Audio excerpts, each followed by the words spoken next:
Vi lever i en hård tid med alt for feminine små drenge, wannabe skaters og hvor åndssvage dansetrin vækker hele verdens opmærksomhed, fordi at der åbenbart ikke sker vigtigere ting ude i verden.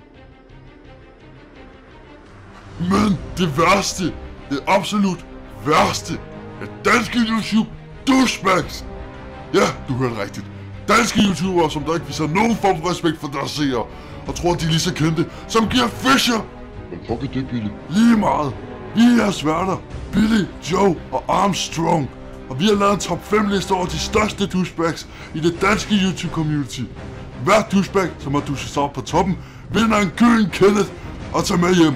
Og fodsover af os, Saints Guys, har lagt mærke til din eksistens. Så det er, hvad jeg kalder for en præmie. Er det ikke også rigtige venner? Derfor præsenterer vi nu for første gang i The Sins Armys historie Sins Awards. Ja.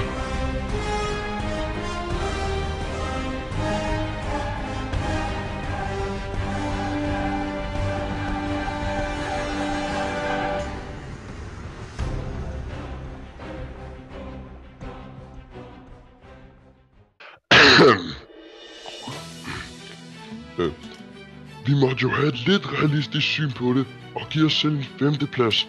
For når man tænker over det, er vi nogle pænt store douchebags for at lave den her liste. Det må dog ikke forhindre dig i at trykke subscribe og join The Sins Army. For hvis du tror, at det at være en douchebag ikke giver dig subscribers, så bare vent til at se resten af dem, der er på vores liste.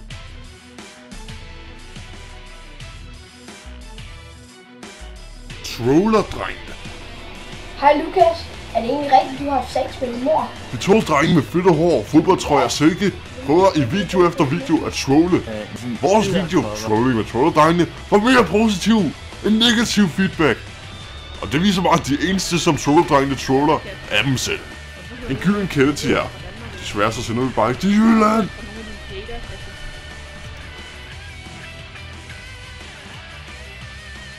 Lukas Nielsen. Yes. Hej, det er mig.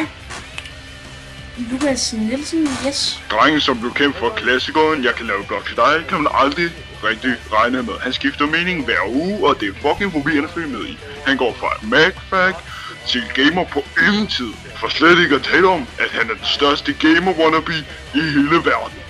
Han skifter hardware hele fucking tiden, selvom man kun har en iMac.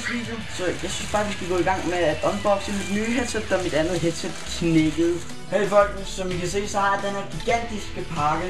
Jeg har bestilt et tastatur fra Medium. Hej så alle sammen, og velkommen til en ny video. I den her video, der er det en unboxing video. Og hør lige, at det er så fucking nice. Det er et tastatur, kan jeg godt sige. Og så er der gang til nogen, der tænker, Lukas, hvor har du købt et nyt tastatur i? Fordi det her tastatur, det var sådan et, jeg måtte eje. Jeg skulle eje det her. For helvede altså. Det er simpelthen så typisk. Men nu viser han meget mere respekt over for sine subscribers, selvom han har fået masser af haters gennem tiden. Vi laver en gylden kende til dig. For nogle penge selvfølgelig. Ikke særlig meget, bare en lille smule.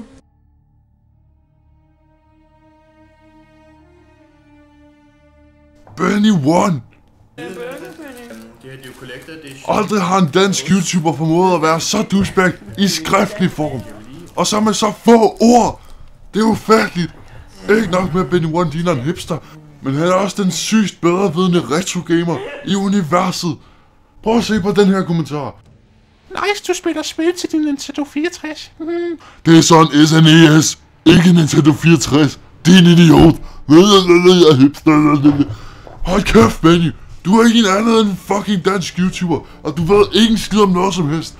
Den t-shirt, du flasher frem i starten, beskriver din personlighed rimelig godt. Fede faggot. Og nu, øjeblikket I alle har ventet på. Den uden sammenligning største douchebag i det danske YouTube-community er... XP Gaming!